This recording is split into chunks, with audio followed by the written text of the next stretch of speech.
Vida e Saúde já está de volta, a gente continua conversando aqui sobre assuntos importantes de saúde. Agora a gente vai conversar com o gastroenterologista, o Dr. Reinaldo Robalinho. Obrigada pela participação, por abrir um espaço na sua agenda, viu, doutor? Eu que agradeço, é uma alegria. O assunto de hoje é um assunto que muitos de vocês têm pedido pra gente. A gente vai conversar sobre gases. Doutor, acho que a gente entender o que são os gases e por que algumas pessoas têm excesso de gases. Na verdade, todos nós temos uma produção devido à nossa alimentação de 700 ml a quase 1 litro de gases intestinais que tem que ser eliminados. Seja a forma de arrotos, seja a forma de flatos, mas eles têm que ser eliminados. Praticamente, o excesso de gases está muito mais relacionado ao padrão alimentar, ao estado emocional, do que a desconfortos propriamente dito da biologia do indivíduo. Eu diria o seguinte: pessoas que estão tensas à mesa, que comem rápido, que usam muito líquido junto com as refeições, que falam muito junto com a refeição, pessoas que usam alimentos às vezes indevidos, com erros alimentares, são fortes candidatos a terem muitos gases. Há o aspecto social da questão. Por exemplo, você vê um caixa bancário, é um indivíduo que pode ter a solicitação do organismo para eliminação de gases e não faz para a questão social dele, do trabalho dele. Então, quando esta retenção acontece, o indivíduo vai se tornando, como se eles mesmos dizem, estufado, com dores, com cólicas, e pensam que estão com alguma doença, quando a doença em si, na verdade, não existe. Mas a eliminação do gás seria necessária. Entendi. Então, os fatores dos gases, eles vêm pré, durante e pós as alimentações. Tá, vamos falar então um pouquinho sobre isso. O que seria pré-alimentação que a gente poderia fazer para evitar o acúmulo ou excesso desses gases?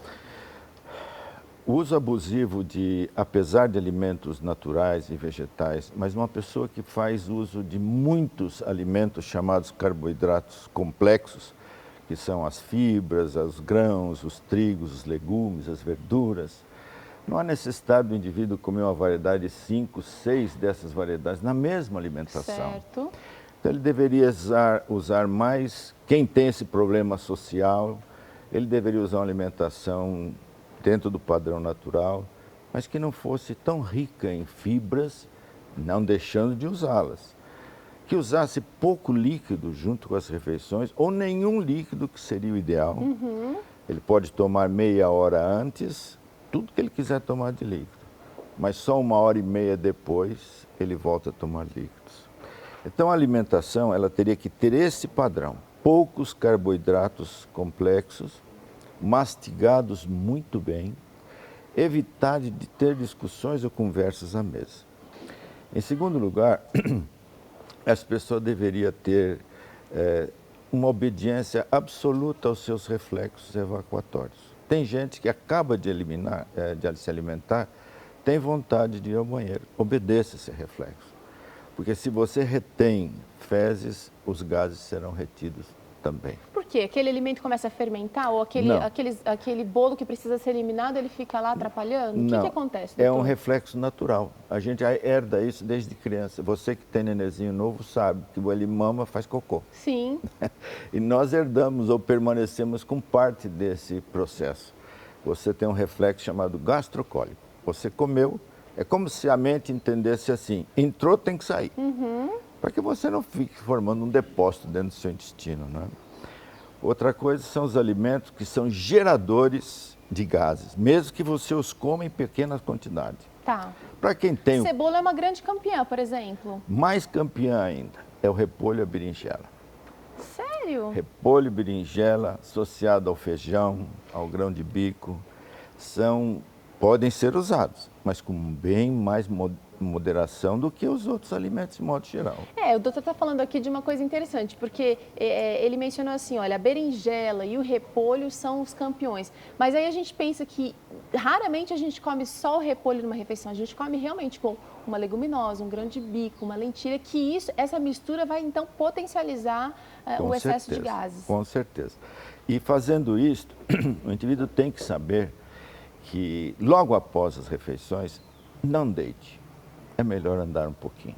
Tá. Mesmo que não precisa fazer caminhadas longas, algumas voltinhas em volta da casa, no quintal da casa, mas procure não se deitar. E deixe que o organismo vai fazer a parte dele. Isso é o que a gente chamaria dentro da alimentação. Outra coisa importante, não coloque depois da refeição principal alimentos gelados no seu estômago, naquela famosa que nós chamamos sobremesa. Porque os enzimas digestivos, que são importantíssimos para o trabalho sobre os alimentos fibrosos, carboidratos, eles têm uma temperatura ideal de trabalho, 37 graus. Se você coloca um sorvete, um suco, ou mesmo uma fruta gelada, seu estômago vai ter que aquecer esse conteúdo gástrico. E ele vai ficar estufadinho, vai ter que secretar mais líquido, mais ácido desnecessário. Quer dizer, a gente está sobrecarregando o nosso órgão digestório. Exatamente. Então, os líquidos, os refrigerantes, os sorvetes, as frutas geladas, têm o seu espaço. Se é que a pessoa assim escolhe usá-los, mas sempre longe das refeições. Certo. Doutor, existe alguma receita natural? Porque a gente percebe o seguinte, tem algumas pessoas que parecem ter mais propensão aos gases. Tem sempre um da família que acaba sofrendo as piadinhas, sendo alvo. Parece que existem pessoas que são mais sensíveis.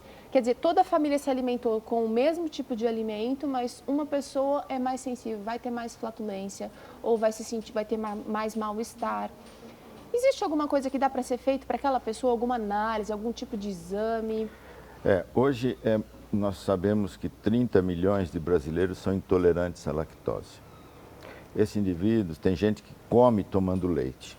Além do problema de ele fazer a diluição do próprio suco digestivo, o leite ele vai permanecer íntegro dentro do intestino e do estômago. E ele vai produzir muitos gases, porque ele não vai sofrer nenhuma digestão. Isso é um banquete para as bactérias saprófitas que nós temos dentro do intestino, que são naturais. E só que o trabalho dessas bactérias sobre o leite será uma produção absurda de gases de muito mau cheiro. Essa é uma das questões. A segunda questão é que o produto natural para entrar nessa solução, antes ele tem que ser excluído qualquer patologia que o indivíduo tenha no estômago. Às vezes alguma deficiência de enzimas, por exemplo? Perfeitamente. A galactosidase é uma enzima que às vezes pode faltar geneticamente no indivíduo. E hoje os laboratórios atentos a isso já são produtos naturais mesmo, mas que são recomendados para o indivíduo tomar junto com a refeição. Então ele vai trabalhar sobre os carboidratos complexos e vai ajudar em muito a diminuição dos gases.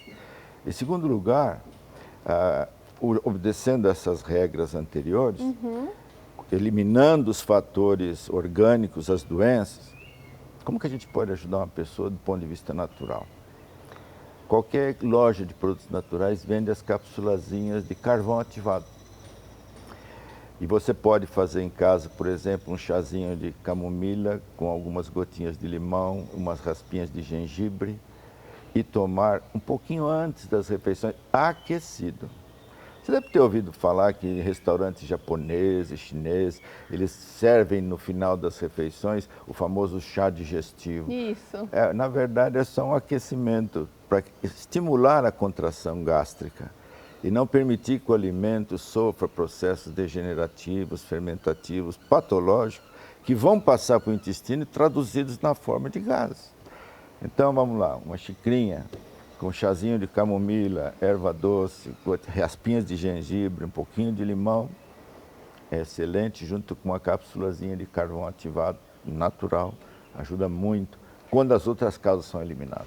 A gente já viu aqui no Vida e Saúde que o carvão vegetal, ele é um remédio poderoso, muito simples, acessível, que ele é eliminado pelo organismo sem absorção. Sem absorção. Se você quiser saber mais, acesse o nosso blog novotempo.com/vida e saúde e lá você tem mais informações sobre o carvão ativado. Exato. É uma excelente dica. Agora, doutor, É importante a gente entender também que não adianta fazer esse pré-preparo para a digestão funcionar direitinho se a gente não elimina as causas reais, não é? Se a gente faz misturança, se a gente ingere alimentos em excesso, não vai adiantar muita coisa.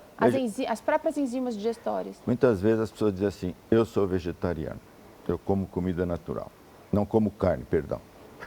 Mas você vê um abuso de queijo nas mesas. A sobremesa também às vezes é abusada. O indivíduo come muito arroz, come muito feijão, repete os pratos. Difícil eu ver nos encontros que a gente vai, que eu sou orador do Quarteto Cantores do Rei, e às vezes eles oferecem almoço para a gente vê o pessoal comendo, você não acredita no tamanho do prato que esse povo dá. E o estômago tem 600 ml de capacidade. E às vezes aquele volume é mais de 2 litros que vai para o estômago. Você imagina o tempo que isso vai levar.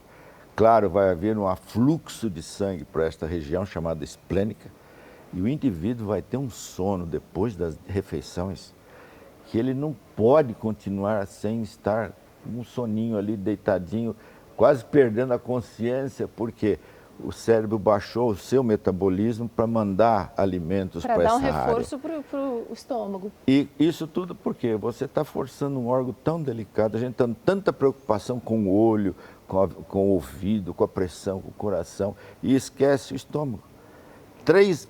Terceiro lugar de mortes por câncer hoje no mundo são devidos às doenças degenerativas do estômago. Mata mais gente do estômago do que do coração. Terceira causa? Terceira causa de tumores do aparelho digestivo. Terceira causa de tumores é o tumor do estômago e do esôfago. Ou seja, a gente está precisando dar mais atenção para esse querido e fundamental órgão do corpo humano. Doutor, o arroto também é um reflexo de excesso de gases? Você tem o arroto, na verdade, nós temos uma válvulazinha que separa esôfago do estômago. Essa válvula tem uma competência determinada. Ela abre para passar a comida e fecha, absolutamente fecha, para não voltar o conteúdo líquido do estômago, que é extremamente ácido, para o esôfago, que não tem proteção nenhuma. O estômago está cheio de proteção natural.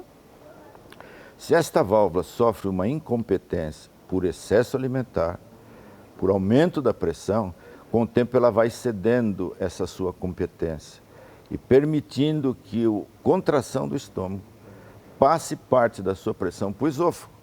E aí você vai ter não só o arroto, mas também como o refluxo. Nós temos de 4 a 5 relaxamentos transitórios do esôfago que são considerados fisiológicos. Por exemplo, você acaba de comer, solta o seu gasezinho lá. Isso é normal. Porque a gente também engole ar enquanto está almoçando ou fazendo as refeições, né? Só para você ter uma ideia, para cada copo de líquido que você toma 1,5 copo de ar.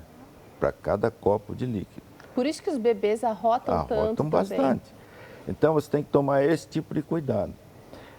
Não considerar 4, 5, 6 eructações, que é o nome científico para o arroto, como algo patológico.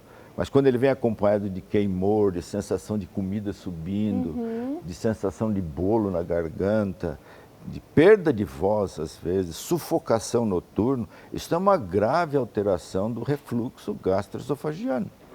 E esta pessoa tem que se cuidar, porque lesões importantes vão aparecer. Então, o arroto constante é doença, o arroto transitório não. Doutor, mulheres grávidas, comumente tem mais gases? Tem. Tudo na mulher grávida é mais lento. A digestão é mais lenta, o intestino é mais lento. Infelizmente, ou felizmente, depende do ponto de vista, o crescimento do útero, ele desloca os órgãos. E o teu esôfago e o teu estômago, eles têm uma posição que faz um ângulo, que ele tem que permanecer naquele ângulo. Quando ele sofre uma variação, se você deita do lado direito, há uma variação. Abre o ângulo, favorecendo o refluxo. Se você deita do lado esquerdo, fecha o ângulo, dificultando o refluxo. Só que a mulher grávida não tem eu não sei como vai ser a posição que o seu útero vai assumir sobre o seu estômago. Então ela pode ser vamos dizer assim, uma rotadora maior de gases, porque a sua digestão está mais lenta, sua produção de gases está aumentada. e o desconforto posicional também está existindo. Ainda bem que gravidez é um estado passageiro, então você, mamãe, você que está esperando aí, tenha paciência que essa fase vai passar e você vai desfrutar da sua saúde de novo logo mais. Doutor, eu acho que nós conversamos bastante, aprendemos muito com o senhor hoje aqui, viu? Obrigada pela participação. Muito agradecido. Eu quero mandar um abraço para toda a igreja lá de São Carlos, de onde o doutor Reinaldo é, e quero convidar para estar aqui com a gente mais vezes. Será um prazer. Vida e Saúde vai para um rápido intervalo. Na volta, a gente confere aqui receita de sushi. Não sai daí que a gente já volta.